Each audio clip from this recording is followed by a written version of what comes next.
Be good at doing what you're good at doing. It's 2011. I'm on a date at the Film Forum in New York seeing this new documentary that everybody's talking about. Bill Cunningham, New York, really good, you should see it. It's about a man's lifelong passion and drive for the only thing that ever interested him, fashion photography. And when it was over, my date said something that sticks with me to this day. She was overseeing a very large, complicated business with a lot of moving parts, and I was asking her about it, like, how did you get so good at this part of the business and this part? She laughed at me like, I'm not good at everything. Don't waste your time trying to develop a skill that you don't have. Keep it simple, you know? Invest in your strengths and outsource the rest. She's brilliant. It's one of the best pieces of advice that I've ever heard. Isn't it funny how often the best advice in life doesn't arrive in the way you'd expect, but sneaks up on you, kind of like the velociraptors in Jurassic Park, you know, not from the front, but from the side.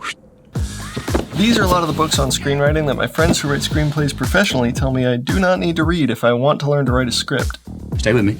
Should I invest my time trying to learn how to write a movie when I've never done that before, or should I outsource that to an actual writer who can turn my idea into a good story?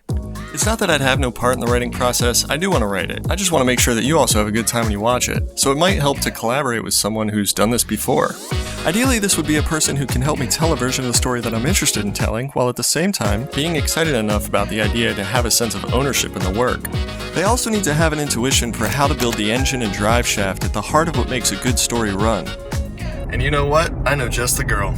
She's a published author and has worked as a literary agent in New York for over a decade. Which is great because she's not only been behind the wheel of creating a story herself, but her entire job for years was to help other authors to revise their work and get it ready for publication.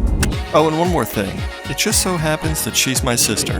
Hey! So we took an afternoon to go over the idea in detail. I outlined the type of story I was interested in telling. She came back with some great ideas on how to build the narrative organically.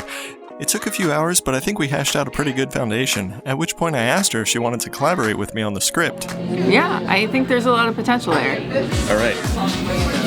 High five? Did you notice that my sister and I clearly both Italian because we talk with our hands a lot? She's even agreed to put the first act down on paper so that we can see if our tastes align, which is exciting.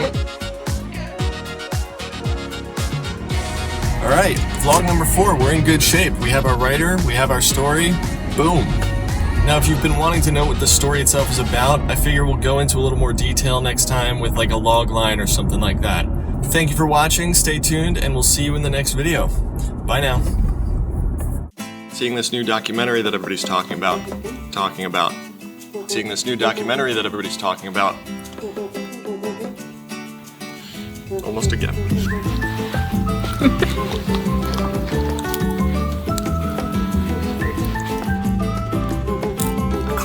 I caught it! Yes! Yes! I caught it again! Sticker! It's 2011.